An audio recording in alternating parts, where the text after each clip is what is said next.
আয়নাঘর তৈরি হবে, এটা আর আমরা বাংলাদেশের মানুষ দেখতে চাই না। এর পরিবর্তন করতে হবে, এর জন্য আওয়াজ তুলতে হবে। এদেশের চোরদেরকে বাংলার মসনদে আর জায়গা হবে না, বঙ্গোপসাগরে নিক্ষেপ করতে হবে। সেই জন্যে আমি সকলকে উদাত্ত আহ্বান জানাবো, 5ই আগস্টের পরে এখন ইসলামের পক্ষে যে ক্ষেত্র তৈরি হয়েছে, 53 বছরে এই ক্ষেত্র আর কোনোদিন তৈরি হয় নাই। এটা যদি আমরা কাজে লাগাতে না পারি, আমাদের ভবিষ্যৎ প্রজন্ম সন্তানগুলো আমাদের নিয়ে তারা ধিক্কার করবে, তারা আমাদেরকে ঘৃণা করবে, তারা আমাদেরকে কলঙ্কজনক ইতিহাস রচনা করবে। আল্লাহ রাব্বুল আলামিন বলেছেন, নিশ্চয়ই আপনাকে আমি উত্তম চরিত্রের অধিকারী করে আমি সৃষ্টি করেছি।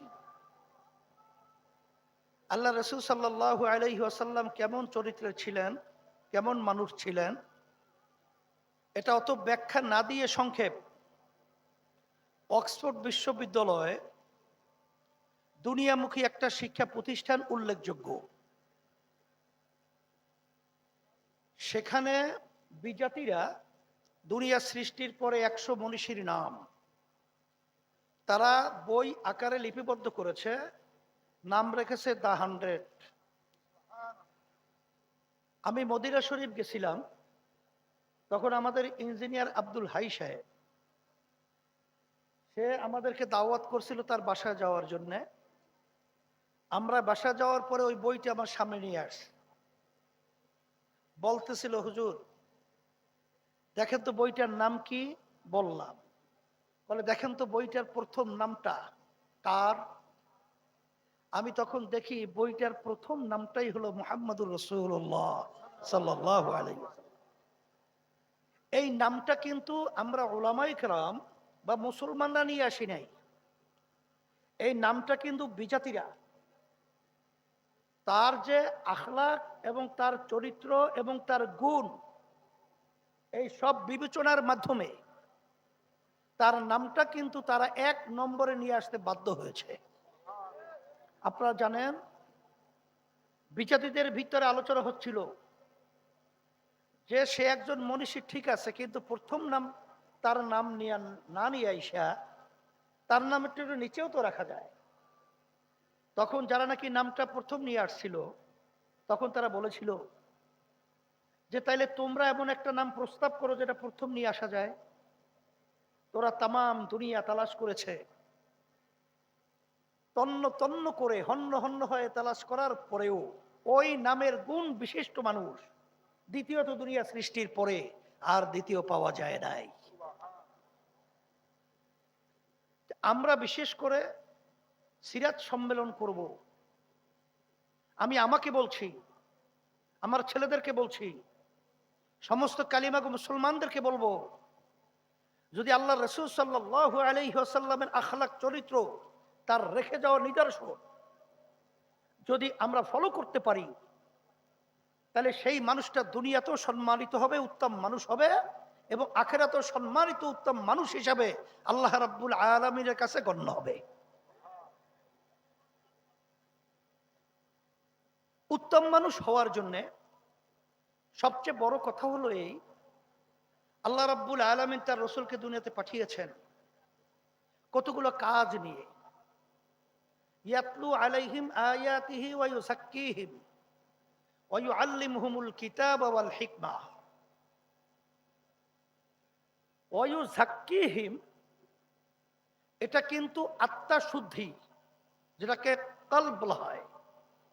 আসলে বাস্তবতা হলো আমরা অনেকের ইলমের অধিকারী হই, অনেক জ্ঞানের অধিকারী হই, আমরা অনেক শিক্ষায় শিক্ষিত হই, কিন্তু বাংলাদেশের 53 বছর ইতিহাস আপনি যদি পর্যালোচনা করেন, দেখবেন টিআইবি একটা সংস্থা এমপি মন্ত্রীদের নিয়ে তারা রিসার্চ করেছিল।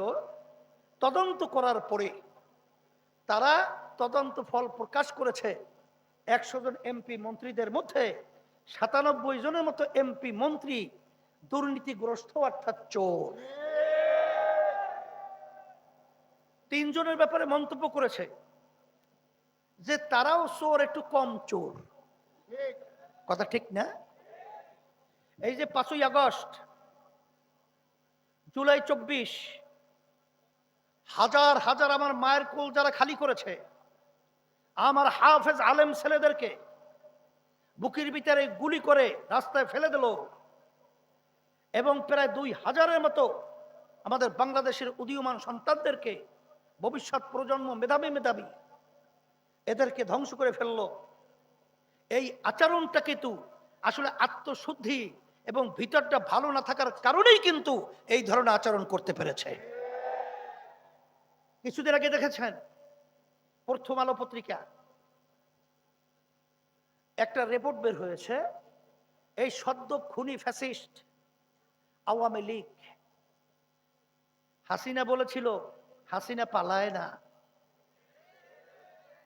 আল্লাহর মায়ের আলমের বাহির, ভাত পাক করে খেয়েও যেতে পারে না। সেখানে আপনারা দেখেছেন যে সদ্য ভূমিমন্ত্রী 3টা দেশের মধ্যে তার প্রায় 620টার মতো 620 বাড়ির সন্ধান পাওয়া গেছে। সেই বাড়ির মূল্য প্রায় 5,700 এত কোটি টাকা। এই টাকা তো সব তার বাপে রেখে গেছিল, তার দাদা, ওরই সূত্রই তো পাইছে। এ টাকা কাদের? আমাদের টাকা। ওরা ক্ষমতার মস্তদে চেয়ারে বসে আমাদের টাকাগুলো বিদেশে পাচার করেছে। এটা কেন পেরেছে? ওদের আত্মশুদ্ধি না থাকার কারণে এটা পেরেছে। এই জন্য আমি আমার ছেলেদেরকে বলবো, আমার ভাইদেরকে বলবো, আসলে বাস্তবতা হলো এই যে উত্তম চরিত্রের অধিকারী হতে হলে আখলাকে রাজিলা ভিতর থেকে দূর করতে হবে। যদি এটা আমরা করতে পারি তাহলে আল্লাহর রহমতে দেখবেন আসাতেজা ইকরাম, ওলামা ইকরাম তারা যে দাবি করেছেন, আমার তো মন বলছে যে অল্প সময়ের ব্যবধানে এ দেশের ভিতরে সংসদে কালেমা তাইয়্যিবা লা ইলাহা ইল্লাল্লাহর পতাকা পতপত করে উঠতে থাকবে ইনশাআল্লাহ। আর যখন আমরা আত্মশুদ্ধির ব্যাপারে যখন নাকি আমরা অন্যান্য চরিত্র অবলম্বন করব, তখনই কিন্তু সেখানে আল্লাহ রাসূল সাল্লাল্লাহু আলাইহি ওয়াসাল্লাম বলেছেন, হুব্বুদ দুনিয়া রাসু কুল্লি খাতিয়াতিন, সমস্ত গুনার মূলই হলো এই দুনিয়ার মোহ, ক্ষমতার মোহ, সম্মানের মোহ, সম্পদের মোহ। আর এই ক্ষমতা এবং সম্মান এবং সম্পদের মোহ যতক্ষণ পর্যন্ত আমরা দূর করতে না পারবো, ততক্ষণ পর্যন্ত 53 বছরে যে ঘটনা হয়েছে, আল্লাহ মাফ করুক, সেরকম ঘটনা আমাদের দেখতে হবে। এই জন্য আমি 5ই আগস্টের পরে আল্লাহর রহমতে আপনাদের দোয়ায় আমরা চেষ্টা করেছি সমস্ত ইসলামী দলগুলো আমরা যেন একত্রিত হয়ে একটা বাক্স জাতির কাছে আমরা উপহার হিসেবে পাঠাতে পারি। আল্লাহর রহমতে আপনাদের দোয়ায়, আল্লাহর খাস মেহেরবানিতে, আল্লাহর রহমতে অবস্থা খুবই ভালো, অনেক ভালো আল্লাহর রহমতে। সাথে সাথে আমরা বলেছি যারা দেশপ্রেমিক রয়েছে তাদেরকে আমরা সাথে নিয়ে 5ই আগস্টের পরে 53 বছর যারা দেশ পরিচালনা করেছে, এদের পরিচালনা আমরা পেয়েছি। এই দেশটা একবার দুইবার নয়, 5 বার চোরের দিক থেকে, দুর্নীতির দিক থেকে তাম দুনিয়ার ভিতরে তারা ফার্স্ট বানিয়েছে। এদের পরিচালনায় আমার হাজার হাজার মায়ের কোল সন্তান হারা হয়েছে। এদের পরিচালনায় আমরা শুনছি মা তার কলিজা ফাটা চিৎকার মানে বলছেন যে আজ কয়েকদিন পর্যন্ত আমার সন্তান আমাকে মা বলে ডাক দেয় না। সেই মুখদের শব্দ আমাদের কানে এখনো ভাসছে। সে আবু সাঈদের হাত প্রসারিত করে বুকের ভিতরে গুলি রাস্তায় লুটিয়ে ফেলেছিল, সে দৃশ্য এখন আমাদের চোখের সামনে ভাসছে। সেই বাংলাদেশের আয়নাগর এখন আমাদের নজরে, এখন আমরা দেখছি আমাদের দেশের টাকা পাচারকারী, আমরা সেটা দেখেছি।